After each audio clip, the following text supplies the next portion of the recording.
టాటరా classic రెటినాలకు world class treatment ఇప్పుడు మన భీరంగూడలో American laser eye hospitals.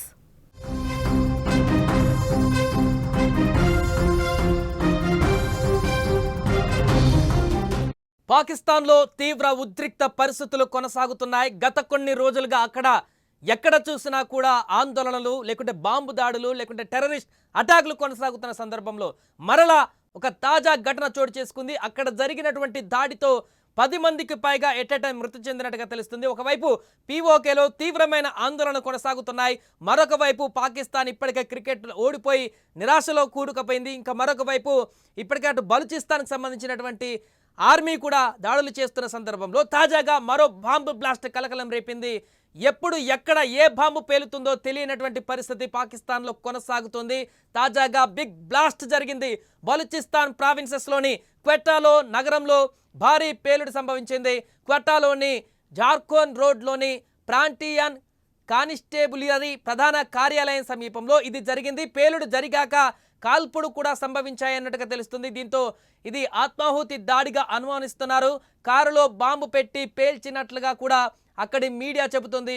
ఈ పేలుడు దాటికి సుమారు 10 మంది వరకు అక్కడికక్కడే చనిపోగా 32 మంది వరకు కూడా గాయపడ్డారు. మృతుల్లో 5 వ్యక్తులు అక్కడికక్కడే మరణించగా మరో 5 చికిత్స పొందుతూ మరణించారు. గాయపడినటువంటి వారిలో 20 మంది పరిస్థితి విషమంగా ఉన్నట్లు తెలుస్తుంది. దీంతో మృతుల సంఖ్య మరింత పెరిగేటువంటి అవకాశం కూడా కనిపిస్తోంది. అలాగే ప్రాణ నష్టం జరుగుతుందనే భయంతో నగరం అంతటా కూడా ఉన్న ఆసుపత్రుల్లో ప్రస్తుతం అత్యవసర పరిస్థితిని కూడా అక్కడ ప్రకటించడం జరిగింది. బ్లాస్ట్కి సంబంధించినటువంటి వీడియో కూడా బయటకు వచ్చింది. రద్దీగా ఉండేటువంటి రోడ్డుపై శక్తివంతమైనటువంటి పేలుడు సంభవించిన ఆ క్షణం ఆ వీడియోలో క్లియర్గా కనిపిస్తుంది. బాంబు పేలుడుతో స్థానిక ప్రజలు అక్కడ ఒక్కసారిగా వణికిపోయారు. పేలుడు దాటికి పక్కన ఇళ్ల కిటికీలు కూడా పగిలిపోయాయి. ఘటన అనంతరం రెస్క్యూ బృందాలు మరింత అదేవిధంగా పోలీసు సిబ్బంది కూడా అక్కడికి చేరుకున్నారు. ఘటనా స్థలానికి పూర్తిగా జల్లెడ పట్టారు. ఎవరు చేశారు ఏంటా అనేది కూడా ప్రస్తుతం క్వెటా నగరం పాక్ ఆర్మీ అదుపులో ఉంది. పేలుడు స్వభావాన్ని గుర్తించడానికి అధికారులు దర్యాప్తును కూడా ప్రారంభించారు.